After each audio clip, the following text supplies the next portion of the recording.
નમસ્કાર દર્શક મિત્રો, વીઆર લાઈવના પાવર પ્લે કાર્યક્રમમાં આપનું સ્વાગત છે.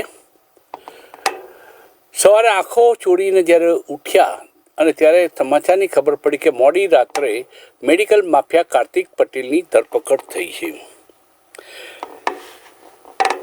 એક હાશકારો થયો, પરંતુ સાથે સાથે કેટલીક શંકાઓ લોકોના દિમાગમાં સળવળતી હશે એવો અહેસાસ પણ થયો. જે રીતે એરપોર્ટ પરથી પકડાયો છે કોઈ આટલો 112 દર્દીઓના શંકાસ્પદ મોતનો જેના ઉપર આડ છે, એ એટલો મૂર્ખ હોઈ શકે જેને કરોડો રૂપિયાનું સરકારનું કરી નાખ્યું PMJAY કેસની અંદર. એ એરપોર્ટ ઉપરથી ભાગવા જેના માટે લુકઆઉટ નોટિસ જાહેર થઈ હોય, એ આટલી આસાનીથી એરપોર્ટ ઉપર જાય અને પકડાઈ જાય? મગજમાં ઉતરે છે? આ ધરપકડ છે કે પોલીસનું સેટિંગ છે? આ સવાલ લોકોના મનમાં ઉઠ્યો ના જોઈએ એ જાતની કાર્યવાહી થવી જોઈતી હતી એમ લોકો માને છે. સામાન્ય એક પ્રતિક્રિયા હોય છે કે જવા દો ને, કંઈ નહીં થાય, છૂટી જશે. આ શંકાઓ લોકોના મનમાં ઘર કરતી જાય છે. આ ચર્ચા જે પાવર પ્લે કાર્યક્રમમાં રાખવામાં આવી છે ને આપણી સાથે જોડાય છે સંજીવભાઈ પંચોલી, ભારતીય જનતા પાર્ટીના વરિષ્ઠ નેતા આપણી સાથે જોડાય છે. આપણી સાથે ડૉક્ટર વસંતભાઈ પટેલ પણ જોડાયા છે. તેઓ પોતાનો જુદા જુદા પોતાનો મત એંગલથી રજૂ કરશે અહીં. અને કોંગ્રેસ પક્ષના નેતા પ્રવક્તા એવા ડૉક્ટર હેમાંગભાઈ વસાવડા ટૂંક સમયમાં આપણી સાથે જોડાઈ જશે. શરૂઆત કરીશ ખ્યાતિ હોસ્પિટલના મેડિકલ માફિયા તરીકે જાણીતા કાર્તિક પટેલની ધરપકડ. આ વાત હજમ થતી નથી સંજીવભાઈ, જે રીતે પકડાય છે જોતા. ક્યાંક આ ધરપકડ છે કે સેટિંગ એ સવાલ ઉઠે છે.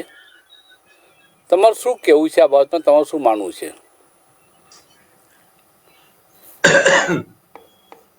બગાનભાઈ,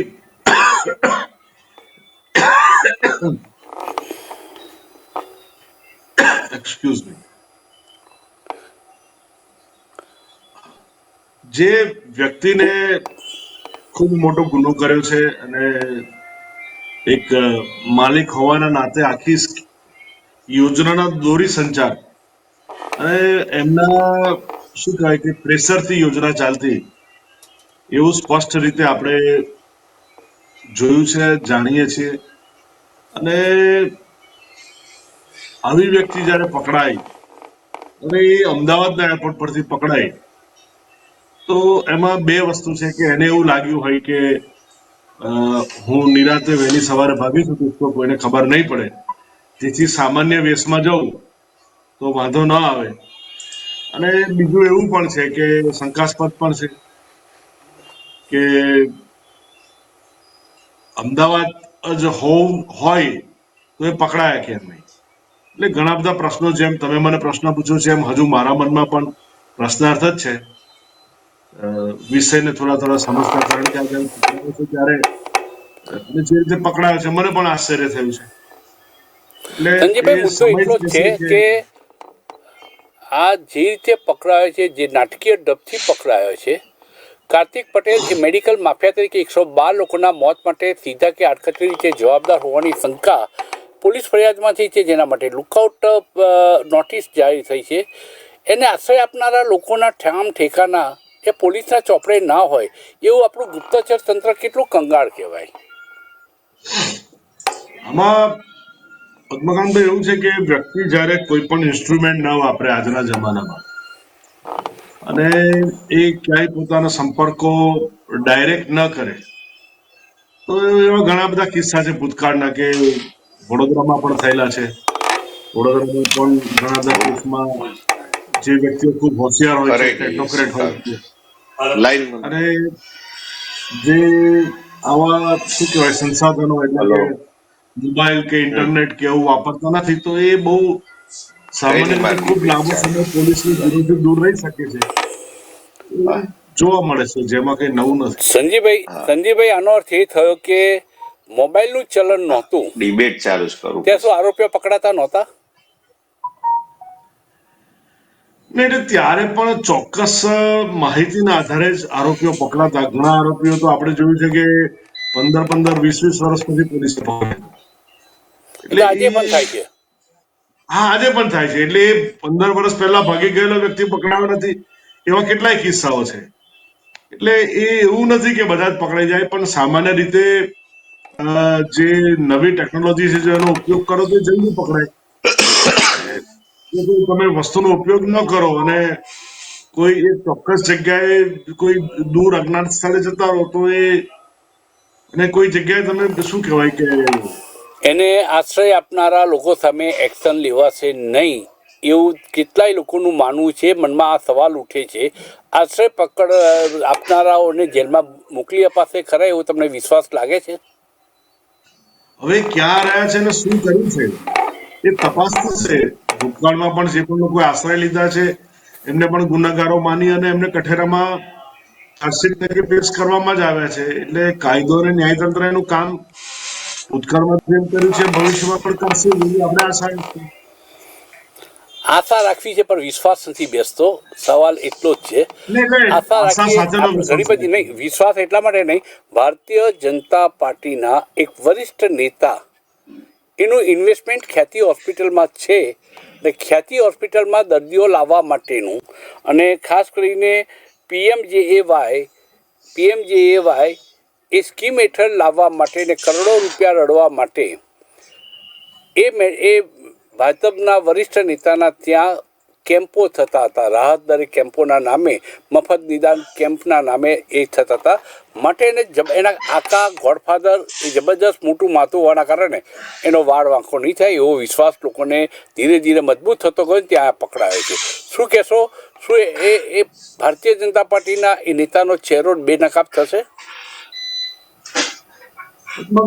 કોઈ પણ વ્યક્તિએ ગુનો આચર્યો હોય અને કોઈ પણ આમાં ઇન્વોલ્વ હોય એ બધા જ બેનકાબ થશે અને એ બધાને જ તકલીફ થશે. એ બધા જ જ્યારે કાયદાના જંજીરમાં આવશે તો એ બધા પર જ કાયદાવાહીની કાર્યવાહી થશે. અને ભૂતકાળમાં પણ આવું થયું છે, કોઈ પણ કિસ્સો હોય. ભાજપના કયા નેતા સામે આ પ્રકારના એક્શન લેવાયા, મને દાખલાઓ જોઈએ છે. એટલે જે પણ નેતાઓ, એવો કોઈ ડેટા હું આપને શેર ના કરી શકું, પણ જે પણ કોઈ વ્યક્તિ હોય, નેતા હોય કે કંઈ પણ હોય, તો એ દરેકને જો ગુનેગાર હોય તો એ ચોક્કસ, એમ તો કોંગ્રેસના પણ કોઈ નેતાઓ એવા હોય એવું કંઈ ધ્યાનમાં નથી આવતું મારા. એટલે કોઈ પણ વ્યક્તિ હોય જેને ગુનો આચર્યો હોય તો એ ગુનેગાર સાબિત થાય તો એને કાર્તિક શર્મા જન્મટીપની સજા ભોગવીને જેલમાં હમણાં જ છૂટ્યા છે. કાર્તિક શર્મા જેલમાંથી હમણાં જ છૂટ્યા છે. તેઓ જેલમાં અંદર ગયા હતા. એવા કેટલાક કિસ્સાઓ છે. દાખલા તરીકે નટવરસિંહ વિદેશ મંત્રી હતા, તેઓને પણ સજા થઈ હતી, જેલમાં ગયા છે. નસીરાવ સામે પણ એક્શન લેવાની તૈયારી હતી. લાલુ યાદવ જેલમાં જઈ આવ્યા છે. ભારતીય જનતા પાર્ટીના પણ કેટલાક નેતાઓ જેલવાસ ભોગવી ચૂક્યા છે, એની ના નહીં. પણ આ કેસની અંદર જે પ્રકારના નેતાઓનો હાથ હતો, જે લોકોની સંડોવણી હતી, એ જોતા કાર્તિક પટેલ બિંદાસ્ત છે મેડિકલ માફિયા, એ જોતા એનો વાળ વાંકો નહીં થાય એવું ઘણા લોકોનું માનવું છે. આ શંકામાંથી બહાર પ્રજાને કેવી રીતે લાવશો? કારણ કે જે નેતાનું ઇન્વેસ્ટમેન્ટ આ હોસ્પિટલમાં છે, હોસ્પિટલમાં ઇન્વેસ્ટમેન્ટ ઓન પેપર છે, હજુ સુધી પૂછપરછ કરવા માટે બોલાયા નથી. એટલે ઇન્વેસ્ટમેન્ટ ઓન પેપર હોય કે ભાગીદાર હોય તો એ જે પણ કે ભાગીદારો છે અને જેનો જેટલો એમાં રોલ છે એ દરેકને પકડવામાં તો આવશે જ. કાયદો અને ન્યાયતંત્ર એ માટે કામ કરી રહ્યું છે. હા, તમારો આત્મવિશ્વાસ હતી, આત્મવિશ્વાસ પુરવાર ન થાય એની સાથે હું ડૉક્ટર વસંતભાઈ સાથે હું આવીશ. પીએમજેએવાય હેઠળ બહુ મોટું કૌભાંડ ગુજરાતની અંદર ચાલી રહ્યું છે એવા આક્ષેપો અવારનવાર થતા રહ્યા છે ને. હવે તો 16 કરોડ રૂપિયા લીધા હતા આ હોસ્પિટલે, જે 1.5 વર્ષમાં જ સરકાર પાસેથી 16 કરોડ રૂપિયા કમાયા હતા ખ્યાતિ હોસ્પિટલના માફિયા ડૉક્ટરોએ. વીમા કંપની અને આરોગ્ય ટીમની પણ સાંઠગાંઠ હતી એમ કહેવાય છે.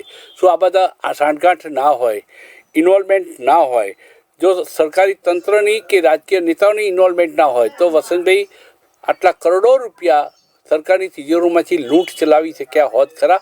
ચંબલના ડાકુ આના કરતાં સારા હતા. શું કહેશો આપણે? પદ્મકાંતભાઈ, એક તો આજે હરણી કાંડને વરસ થયું છે, એટલે આપણે જ્યારથી જે સુરતનું જે અગ્નિકાંડ થયો ત્યારથી આપણે ગુજરાતમાં કાંડ અને પછી સંવેદના, કાંડ અને સંવેદના કાંડ થાય પછી સરકાર અને બધા આપણે સાથે મળી સંવેદના રજૂ કરીએ. આ જે ઘટનાઓની હારમાળા ગુજરાતમાં જે ચાલી છે એમાં ક્યાંક ને ક્યાંક પહેલી જવાબદાર સરકારી અધિકારીઓ છે.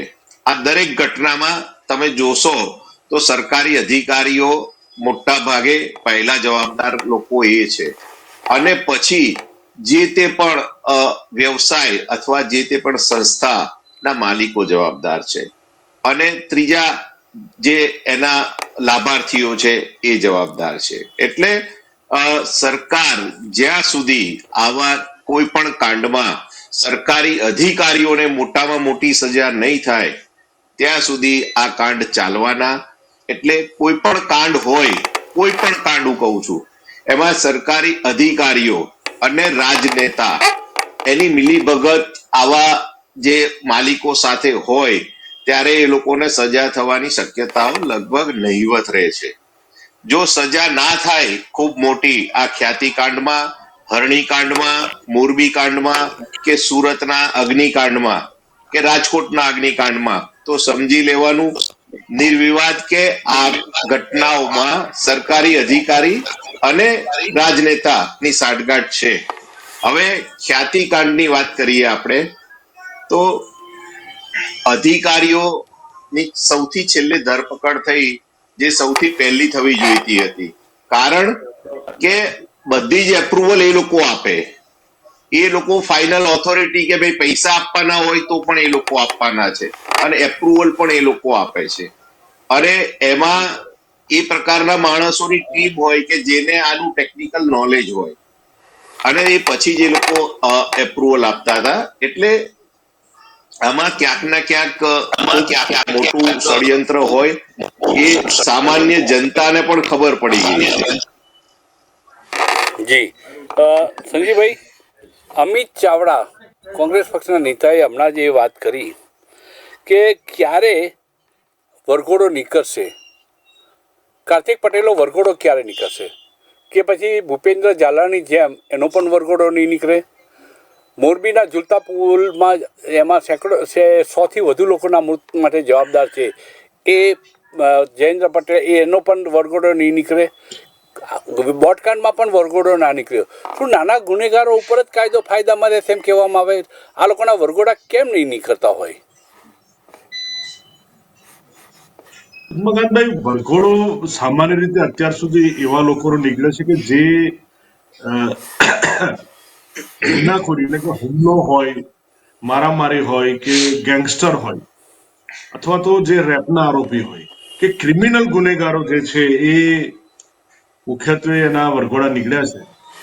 અને જ્યારે આ બધા સ્માર્ટ ગુનેગારો છે, આ લોકોએ જાતે કોઈને ચપ્પુ માર્યું નથી કે ખંજર માર્યું નથી, પણ એનાથી મોટું કામ 120ના મોત છે, 120ના મોત છે સંજીવભાઈ. સંવેદનાની વાત કરતા હોય તો 120ના મોત છે.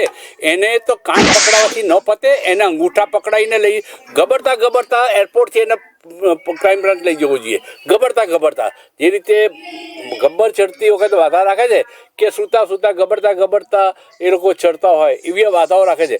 આવા નામથી આવા જલ્લાદ, ચમડના ડાકુને સારા કેવડાવે એવા કાર્તિક પટેલ જેવા લુખ્ખાઓને આટલી ખાલી કાનપટ્ટી પકડાવીને પોતે બહુ મોટી બહાદુરી બતાવી છે એવું કરે છે પોલીસ? લોકોમાં શંકા જાય છે આ બધી બાબતની. તમારો આઈડિયા ખૂબ સારો છે, અને એવું પોલીસે કરવું જોઈએ કે ગબડતા લઈ જવા જોઈએ, અને એમને આવી રીતે એ પણ કરવું જોઈએ. પરંતુ જે તંત્ર છે એ દરેક કાયદાને અધીન કામ કરતું હોય છે, દરેક ઓર્ડર્સને હુકમને. તો અત્યાર સુધી જે વરઘોડા નીકળ્યા કાયદાને અનુસાર નીકળ્યા હતા, જેમના લંગડી ચાલતા હતા, લંગડા થઈ ગયા હતા, એ કાયદાના મુજબ થયું હતું? મગનભાઈ, જે લોકોએ જાહેરમાં લોકોને રંજાડ્યા છે, તો એ સામાન્ય પ્રજાને પણ એ વિસ્તારમાં સ્પર્શે છે, એટલે એ રીતે એમના વરઘોડા નીકળ્યા છે, અને ભવિષ્યમાં આવા લોકોને વરઘોડા નીકળવા જોઈએ. તમારી વાત સાથે હું સહમત છું. આનો વરઘોડો કેમ નીકળ્યો? ગોટીનો પાયલ ગોટીનો વરઘોડો કાઢવામાં આવ્યો અડધી રાત્રે. એટલે હવે તો દરેક ગુનેગારનો વરઘોડો કાઢવો જોઈએ, કદાચ આવનારા ભવિષ્યમાં નીકળે તો આ નવાઈ આ આ પાયલનું 18-20 કેમ નીકળ્યું? વર્ષની છોકરી 18-20 વર્ષની છોકરી પાયલ ગોટી અમરેલીમાં અડધી રાત્રે વરઘોડો કાઢવામાં આવે, એ કઈ ખૂંખાર ગુનેગાર હતી? એ કાર્તિક પટેલ કરતાં પણ ખતરનાક ગુનેગાર હતી. તમારી વાત તો બહુ ખૂબ ખૂબ સાચી છે, મારું પણ એને અનુમોદન છે. જી ડૉક્ટર હેમાંગભાઈ, આ જે ઘટનાઓ બની રહી છે એક પછી એક, અને એમાં પણ PMJAY હેઠળ લાખો કરોડો રૂપિયા લૂંટવાની જે આખી મોડેસ ઓપરેન્ડી હતી, મેં કાર્તિક પટેલ માટે જલ્લાદ શબ્દ વાપર્યો. ચબલના ડાકુઓ પણ ઈમાનદાર હતા આના કરતાં, એવો શબ્દ વાપર્યો. આ લુખ્ખો કાર્તિક પટેલ પકડાયો છે કે એક સેટિંગ થયું છે, પોલીસ એને હાજર કર્યો છે એમ બતાવે છે, ધરપકડ કરીને બતાવે છે. એટલો મૂર્ખ હોઈ શકે કે લુકઆઉટ નોટિસ કાઢ્યા પછી એરપોર્ટ ઉપર એ જવાની હિંમત કરે, કે પછી કોઈ પણ ટ્રેનના જનરલ કોચમાં બેસીને ભાગી જાય? આ નાટક નથી લાગતું આપને? ચોક્કસ મને નહીં પણ પદ્મકાંતભાઈ, ગુજરાતની પ્રજાને પણ આ નાટક લાગે છે. વિદેશ હતા ભાઈ, ઓસ્ટ્રેલિયા, ત્યાંથી ન્યુઝીલેન્ડ, ત્યાંથી દુબઈ. ખબર હતી કે લુકઆઉટ નોટિસ જાહેર થઈ ચૂકી છે. એને એ પણ ખબર હતી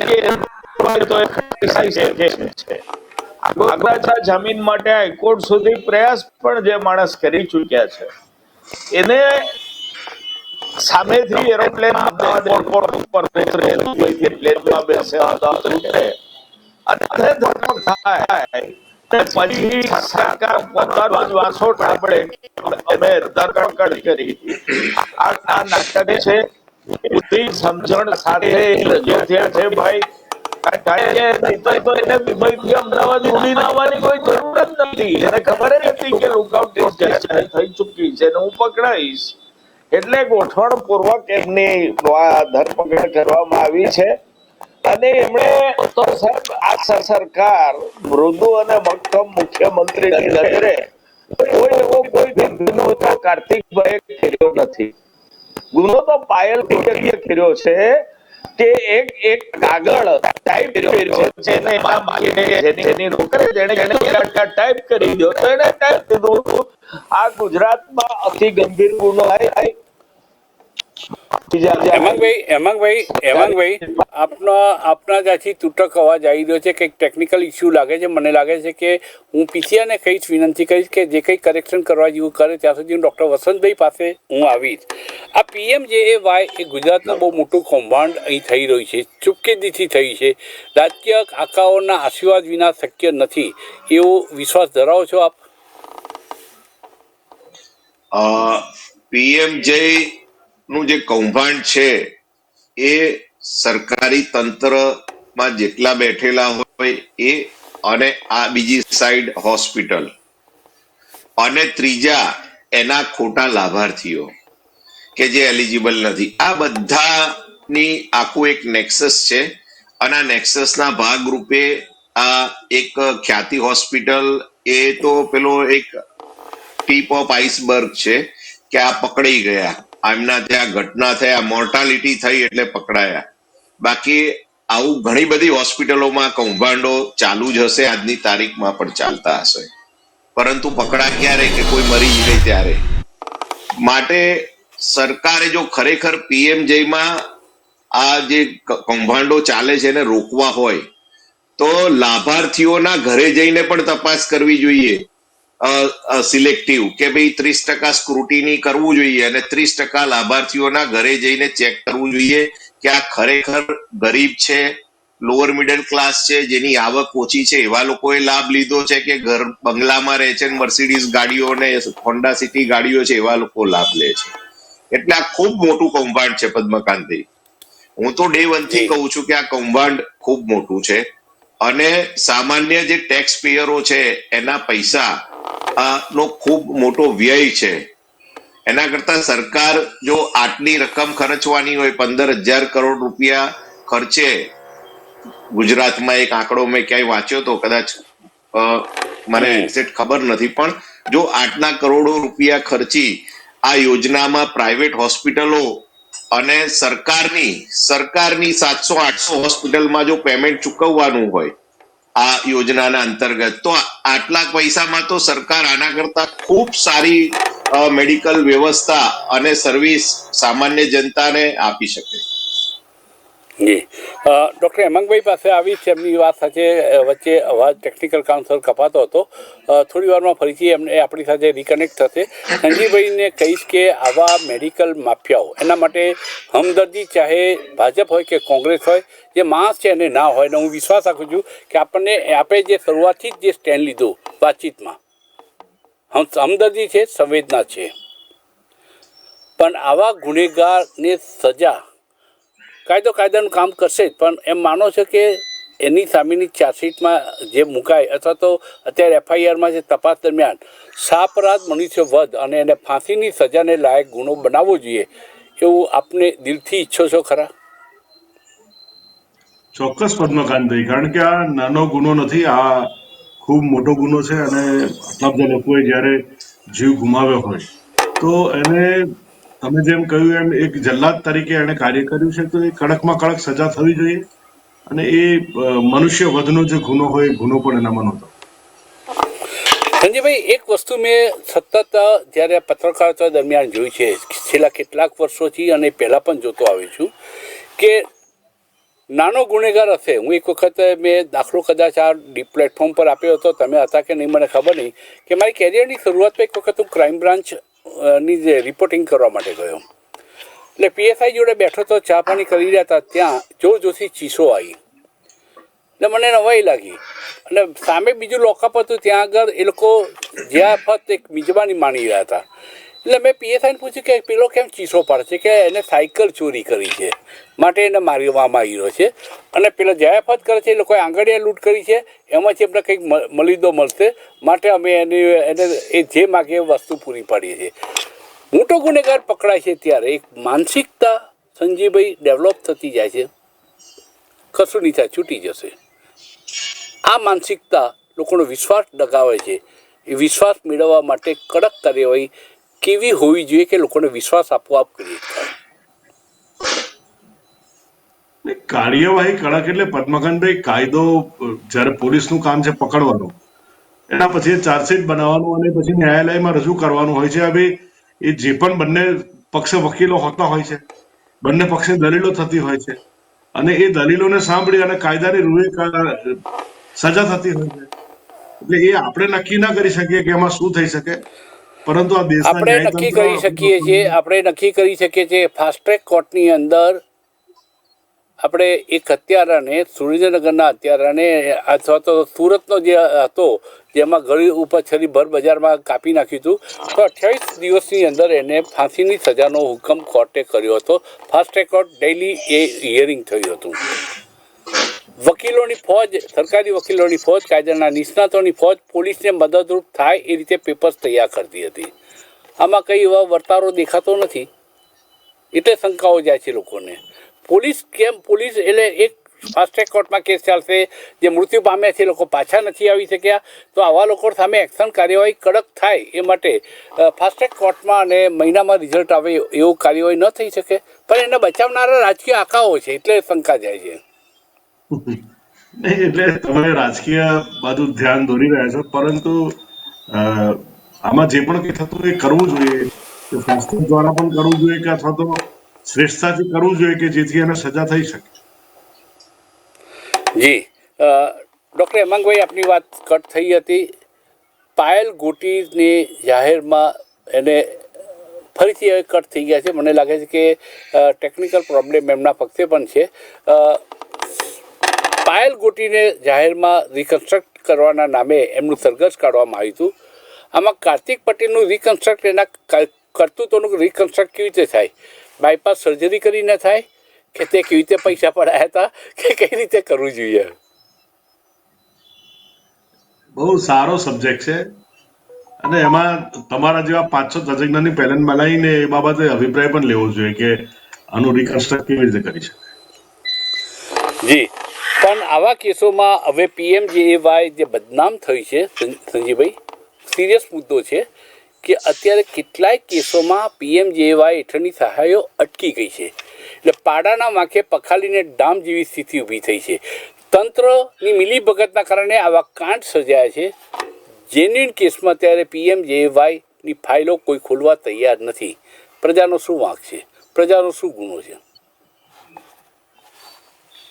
ને પદ્મકાંતભાઈ, પીએમજેજેવાય તો ચાલુ જ છે અને જે જેન્યુઇન કેસો નથી મળતી, અત્યારે સહાય નથી મળતી.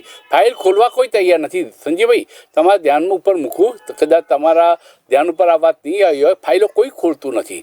જબરજસ્ત લોકોની ડિમાન્ડ છે ને બૂમો પડી રહી છે જેન્યુઇન કેસોમાં. ઉમરભાઈ કાનાણીએ પત્ર લખ્યો તો મુખ્યમંત્રીને, જે હું એ જ વાત ઉપર લઉં છું. હા, એટલે એ જો થયું હોય તો એમાં સરકારશ્રીનું ધ્યાન આપણે દોરીશું અને ચર્ચા પણ કરીશું આ બાબતે. મારા થકી જે પણ કંઈ ઘટતું થશે હું મીડિયા વિભાગ દ્વારા આ બાબતે ચર્ચા પણ કરીશ. અને જે લાભાર્થીઓ છે, જે ખૂબ જ જરૂરિયાતવાળા લોકો છે અને જેના માટે આ કાર્ડ બન્યું છે, એને તો લાભ મળવો જોઈએ એવી મારી અપેક્ષા. સવાલ છે, ધારાસભ્યોની વાત જો ન સંભળાતી હોય તો મીડિયાની વાત સંભળાતી એવું એવા વિશ્વાસમાં, અતિ આત્મવિશ્વાસમાં કઈ રીતે રહી શકાય? ડૉક્ટર વસંતભાઈ, આમાં પીએમજેએવાય જે જેન્યુઇન કેસો છે એ અટકી ગયા છે અને પાડાના વાંકે પખાલીને ડામ, જે વાત મેં સંજીવભાઈને કહી હતી, આ પ્રકારના કેસોમાં એક એવું બોડી બનવું જોઈએ કે જેમાં આ પ્રકારની ફરીથી કરપ્ટ પ્રેક્ટિસ થઈ જ ના શકે. નથી થતી આ પ્રકારની. તો ગરીબ દર્દીઓને સહાય મેળવવા માટે, એમને પ્રયત્ન કરવા માટે શું શું કરવું જોઈએ?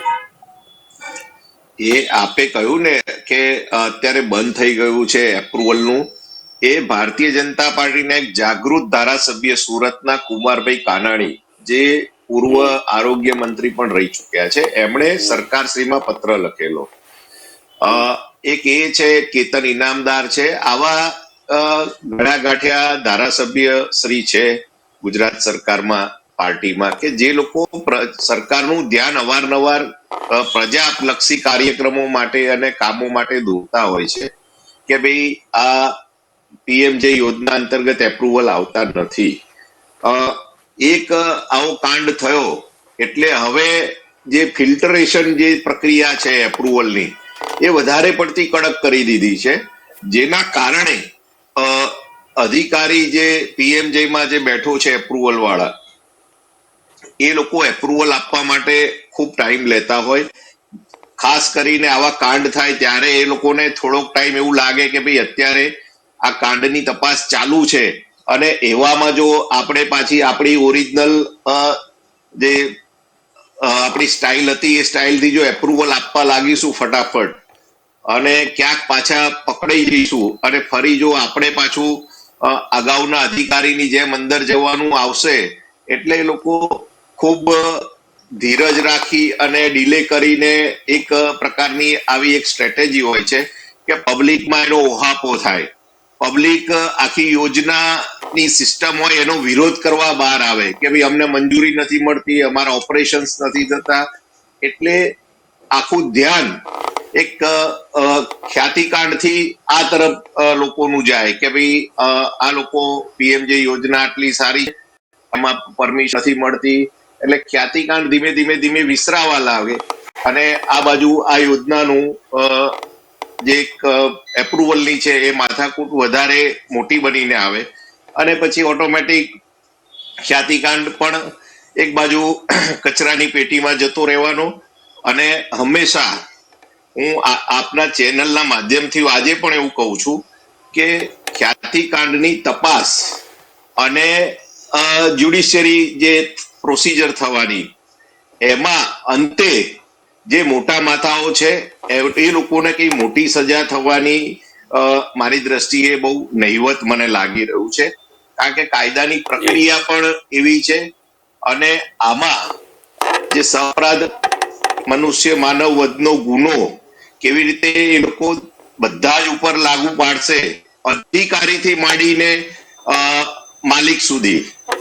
જો કાર્તિક પટેલને સાપરાધ મનુષ્ય વધનો ગુનો લાગુ પડે તો એ જે અધિકારી એપ્રુવલ આપ્યું એને પણ લાગુ પડવું જોઈએ. હું તો મારું આવું સ્પષ્ટ મંતવ્ય આપું છું. સંજીવભાઈ, લગભગ 16 કંપનીઓનો માલિક છે આ કાર્તિક પટેલ. 112 લોકોના મોત થયા છે. એના કારણોની તપાસ પોલીસ કરી રહી છે અને મેડિકલ માફિયા તરીકે અત્યારે પ્રસ્થાપિત થઈ ચૂક્યા છે પોલીસ દફતરે. એક ખ્યાતિ યુનિવર્સિટી પણ એ ચલાવી રહ્યો છે. આજકાલ એવું છે કે જે લોકો નબળા વર્ગમાં પાસ થયા હોય અથવા તો નપાસ થયા હોય, 12મું પાસ માંડ થયા હોય, એ હોસ્પિટલ શરૂ કરીને ડૉક્ટરોને નોકરીમાં રાખી શકે પૈસાના જોર ઉપર કૌભાંડો કરીને ખ્યાતિ યુનિવર્સિટી પણ કાર્તિક પટેલ ચલાવી રહ્યા છે. એના જેટલી પણ કંપનીઓ ચાલતી હોય તાત્કાલિક એના ઉપર એક સ્ટે મૂકી દેવો જોઈએ, એને બંધ કરવી જોઈએ. એવું નથી લાગતું? તો જ ખરી તપાસ આગળ વધી શકે અને લોકોનો વિશ્વાસ બેસે કે ચમરબંધીને છોડીશું નહીં. એ જે ભાજપના ગૃહમંત્રી કહે છે એ વાત સાચી છે. પદ્મકાંતભાઈ, એના 16 ધંધા હોય કે 1600 ધંધા હોય, અત્યારે આપણે વાત એ કરવી જોઈએ કે ખ્યાતિ હોસ્પિટલમાં જે કાંડ થયું છે અને જે ગરીબોના જે જાન ગયા છે, તો એની વાત થવી જોઈએ. કારણ કે એને બીજા ધંધામાં શું કર્યું છે એની આપણને માહિતી નથી. અને વિજય માલ્યા અને લલિત મોદીના વિજય માલ્યા, દાઉદ ઇબ્રાહીમથી મળીને ઘણા બધા આવા ગુનેગારોની દાઉદ અને કાર્તિક પટેલ વચ્ચે મને કોઈ ફરક દેખાતો નથી. જે રીતે 112 લોકોના મોત માટે એ જવાબદાર છે એ જોતા તો મારો એટલો જ મુદ્દો છે કે આવા લોકો સામે એક્શન કેમ ના લઈ શકાય? શા માટે ન લઈ શકાય? એની બાકીની કંપનીઓને તારા કેમ મારી ન દેવાય? ક્યાંક શરમ આવે છે. એવું કાયદાની રૂએ જે થતું હોય છે સરકાર કરશે, પરંતુ એમાં બીજી કંપનીઓમાં બીજા લોકોનું પણ ઇન્વોલ્વમેન્ટ હોય તો એ કંપનીમાં કોઈ ગુનો ન પણ થાય ત્યાં સુધી રાહ જોવાની. સંજીવભાઈ, કૌભાંડ થાય ત્યાં સુધી આપણે રાહ જોઈશું. નહીં, એ તમારી જે વિષય છે કે ભાઈ તમને તાવ આવે તો જ ગોળી લેવાય. તાવ આવ્યા પહેલા ગોળી લો છો તમે ક્યારે?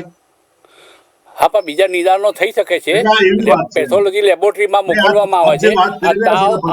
આ તાવ મેલેરિયાનો છે, ટાઇફોઇડનો છે કે વાયરસનો છે, એ માટે એને પેથોલોજી રિપોર્ટ લેબોરેટરીમાં જવું પડે. એટલે એને તાવ આવે તો જ તાવની ગોળી લેવાય એવું નથી. માથું દુખે તો જ માથાની ગોળી. એને જો સતત એનો બહુ મોટો અસામાન્ય ચોંકાવનારો એ લાગે, આ અસામાન્ય ચોંકાવનારો 112 વ્યક્તિઓના મોતનો મામલો છે. માટે મેં આ કહ્યું. એને એક જગ્યાએ ખેરાત કર્યું અને બીજી જગ્યાએ લોકોને મારી નાખ્યા એવું તો શક્ય જ નથી.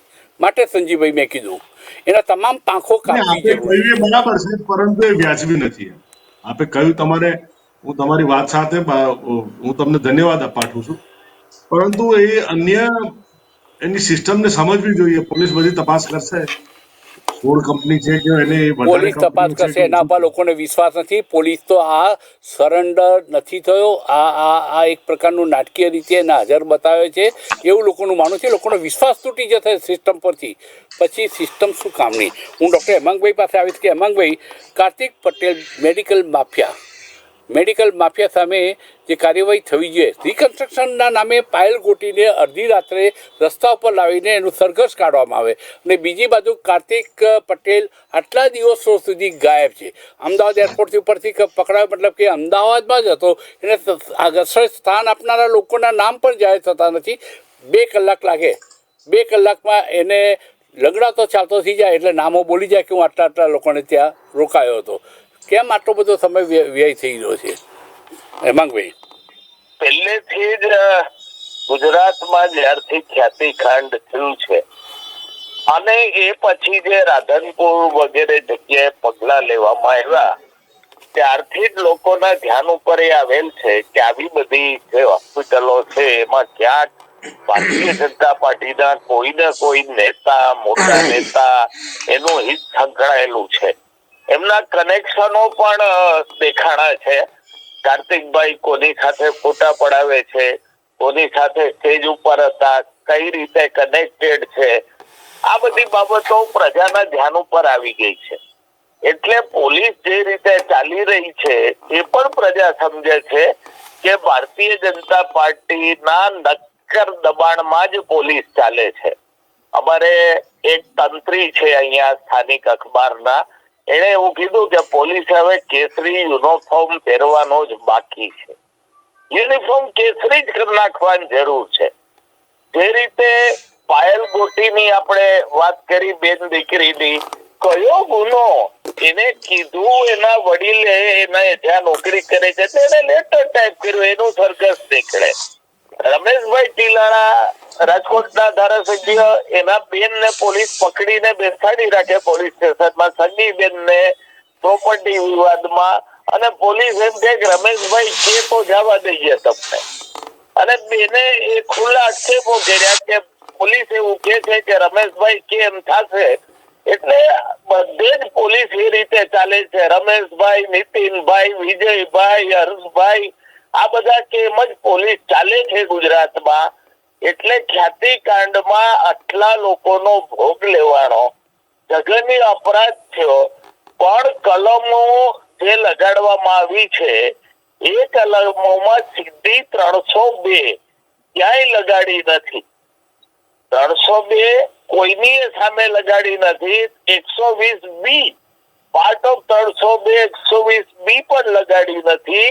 એટલે સરકાર ક્યાંક ખૂબ જ નમ્રતા, મુખ્યમંત્રીને મૃદુ કેમ ને, એટલે પોલીસ પણ મૃદુતાથી ખ્યાતિકાંડમાં બધા આરોપીઓ સામે ચાલે છે.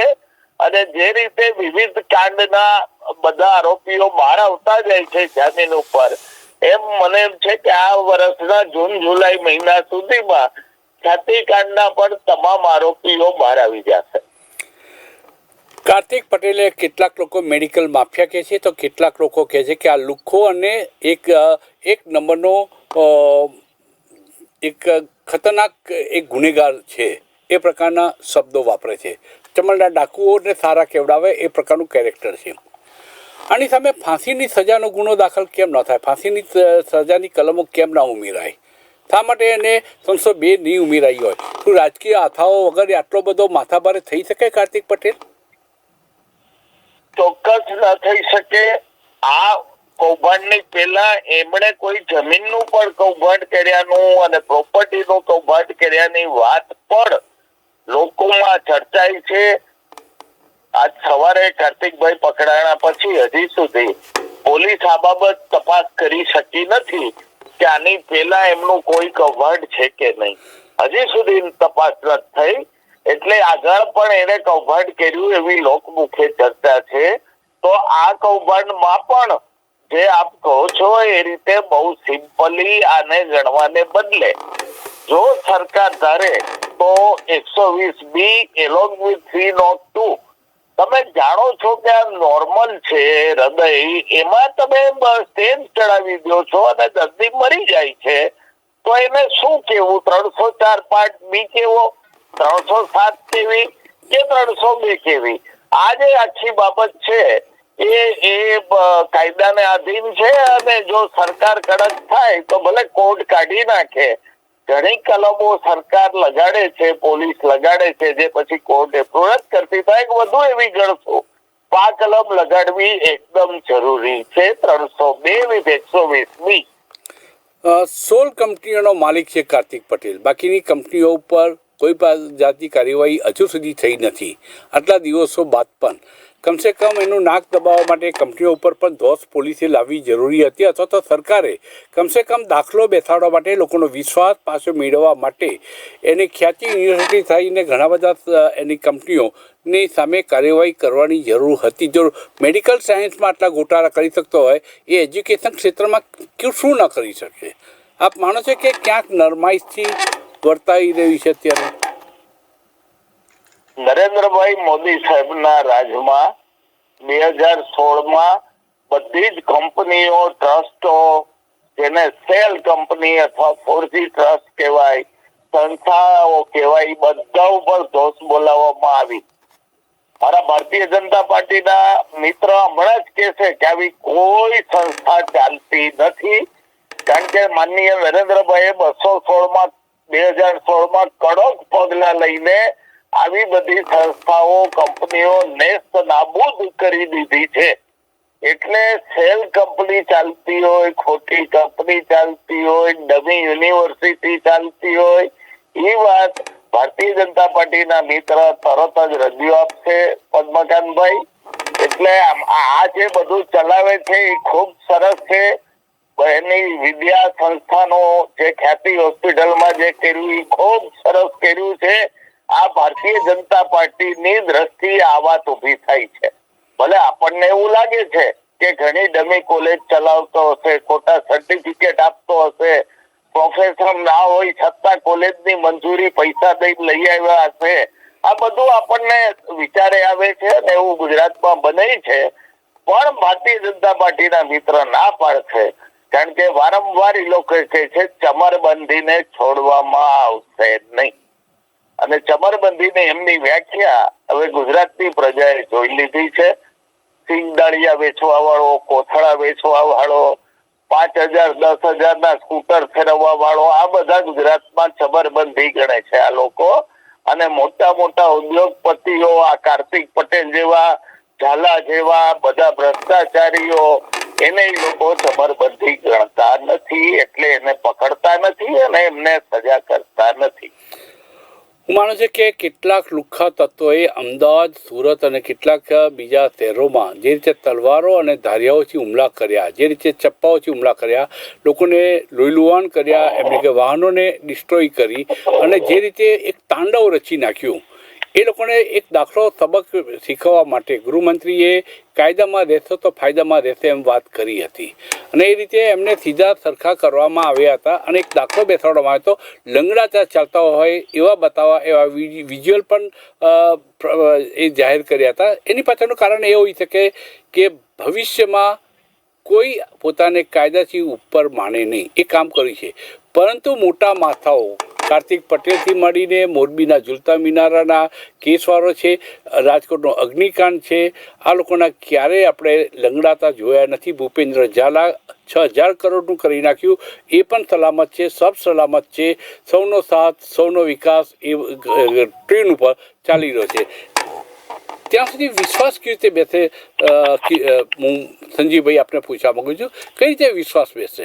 મોટા માથાઓ જે છે ખુલ્લેઆમ ફરે છે, નાના લુખાઓને તમે લંગડાતા ચાલતા બતાવો છો, રિકન્સ્ટ્રક્શનના નામે એમને સરઘસ કાઢો છો, પણ મોટા માથાઓનું સરઘસ આવું કઢાતું નથી. બહુ સરસ વાત છે પદ્મકાંતભાઈ, સરઘસ કઢાવવું જોઈએ. અગાઉ પણ તમે મને કહ્યું ત્યારે પણ મેં એવું કહ્યું કે હું મીડિયાના માધ્યમ દ્વારા આ બાબતને રજૂ કરવાનો પ્રયત્ન કરીશ. માનનીય હર્ષભાઈ મળશે ત્યારે એમને હું પણ અંગત રીતે કહીશ કે ભાઈ આ તમે બધા અમારા ચેનલના જે વડીલ મિત્રો છે એમની લાગણી છે, તો આવા સરઘસ કાઢવા જોઈએ. એ હું આપની વાત ચોક્કસ.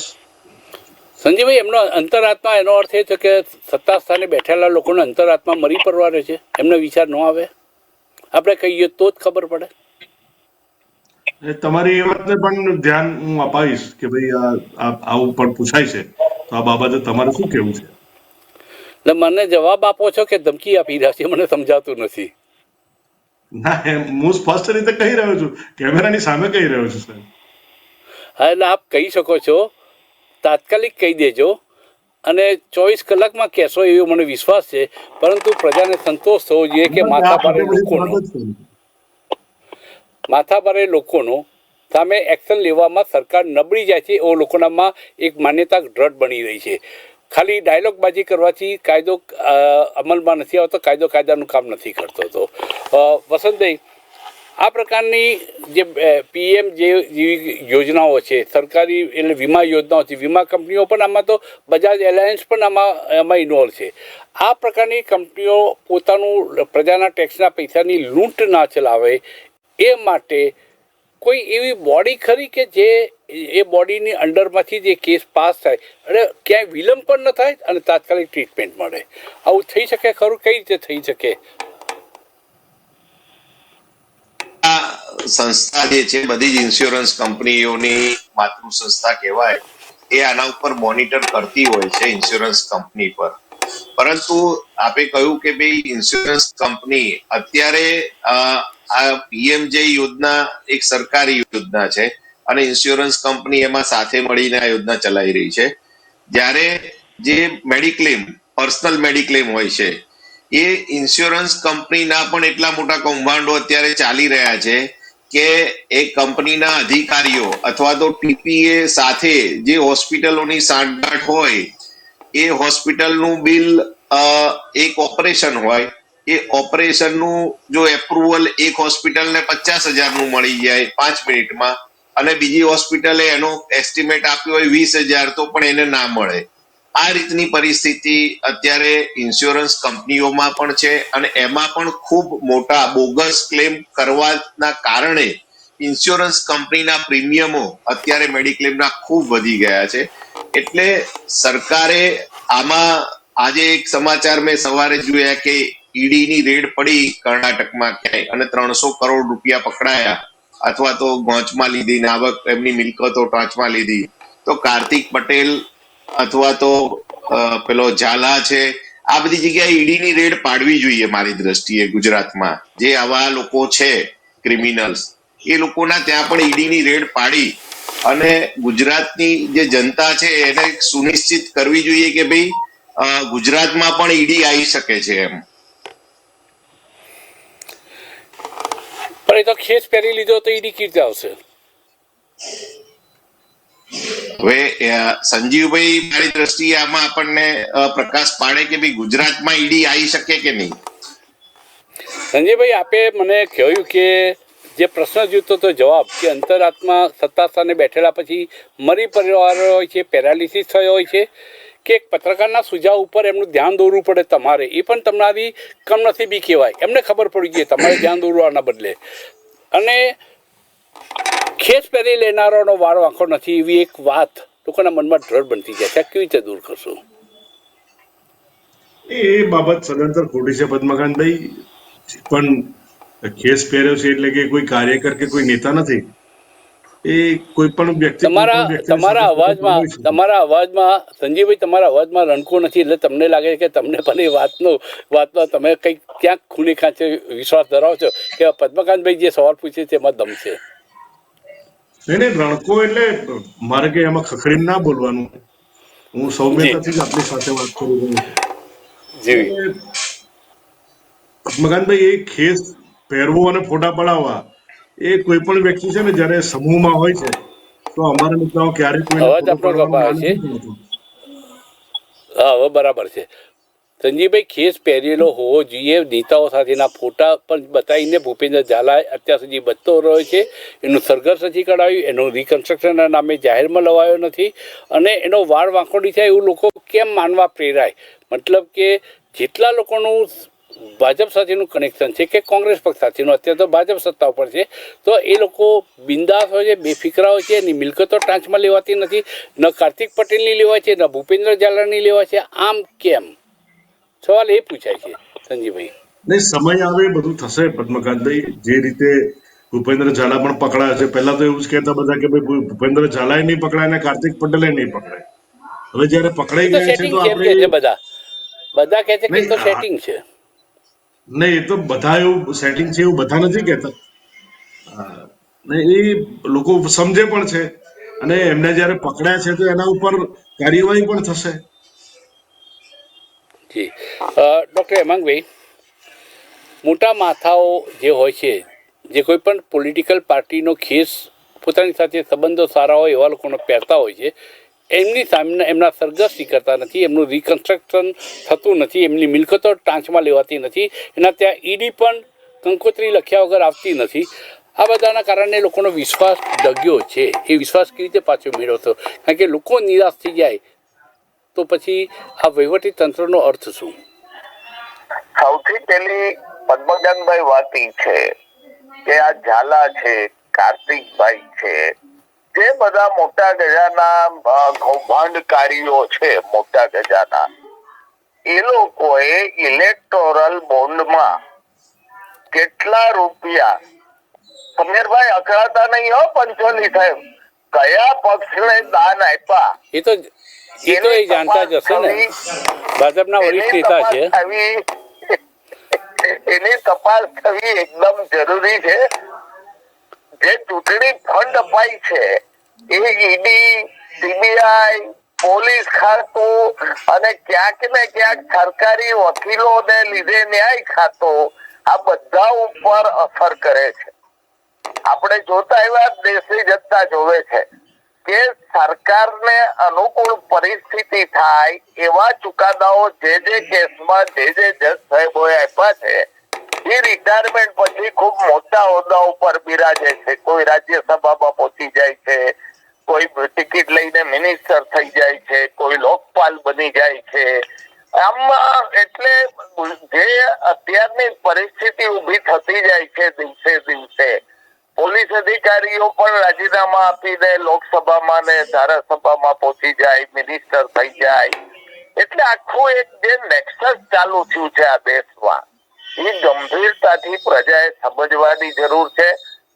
ઝાલા અને કાર્તિક અને એવા જે બધા પકડાણા છે એને ભારતીય જનતા પાર્ટીને કેટલું ફંડ આપ્યું છે ચૂંટણીમાં, એ તપાસ પણ થવી જોઈએ. હું આગળ વધીને એમ કહું છું કે કોંગ્રેસ અને આપને પણ એને ફંડ આપ્યું છે નહીં, એની પણ તપાસ થવી જોઈએ. અને એ પછી પ્રજાએ સમજવું જોઈએ, આ વાતો જાહેર થાય તો સમજવું જોઈએ કે કઈ રીતે આવા મહાનુભાવોને પોલીસ ચા નાસ્તો કરાવે છે, રાત્રે ટિફિન આવે છે ઘેરથી, એમને કઈ કઈ સવલતો મળે છે, શું કામ મળે છે, સરઘસ કેમ નથી નીકળતા, પછી ટ્રાયલ ચાલે એટલે જામીન કેમ મળી જાય છે, જામીન મળી ગયા પછી નિર્દોષ કેમ છૂટી જાય છે. હમણાં રાજકોટમાં જ મ્યુનિસિપલ કમિશનરને મારવાના ગુનામાં કોર્પોરેટરો નિર્દોષ છૂટ્યા. લેપટોપ તૂટી ગયું છે, ઓફિસ તૂટી છે, મુકેશ કુમારને માર્યો છે, નિર્દોષ છૂટી ગયા. બોલો, પોલીસને કોર્પોરેશનને કોઈને ખબર નથી કે આ કોર્પોરેટરો મારવામાં હતા કે નહીં.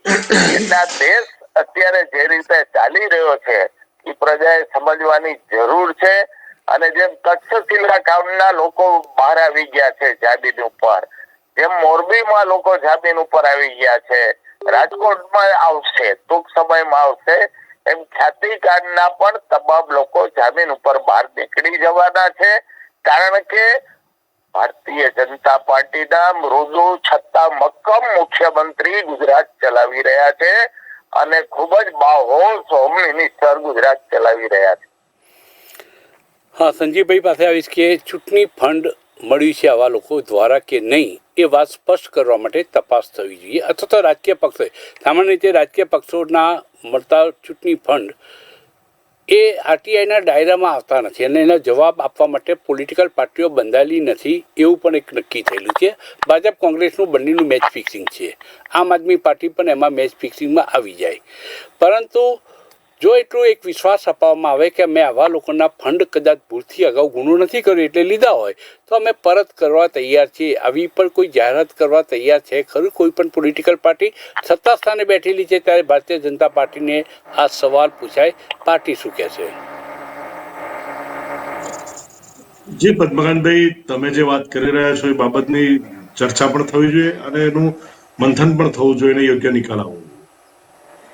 જી, અને જે કેસની આ કેસની અંદર જ્યુડિશિયલ ઇન્કવાયરી જરૂરી છે એમ લાગે છે આપને? કારણ કે 120 લોકોના મોતનો સવાલ છે. 100% આ જે કેસ છે એ ખૂબ ગંભીર છે અને આની સંપૂર્ણ રીતે ન્યાયિક તપાસ થવી જોઈએ અને જે પણ કસૂરવાર છે એ દરેકને કાયદાને આધીન સજા મળવી જોઈએ. એ હું અંગતપણે પણ માનું છું અને પાર્ટી દ્વારા પણ સૂચન છે. અહીં કાર્તિક પટેલની ધરપકડ કેસ સેટિંગ પાવર પ્લે કાર્યક્રમમાં આજની ચર્ચા અહીં સમાપ્ત કરી છે. આવતીકાલે એક નવા વિષય સાથે ફરી મળીશું. ત્યાં સુધી રજા આપશો. નમસ્કાર.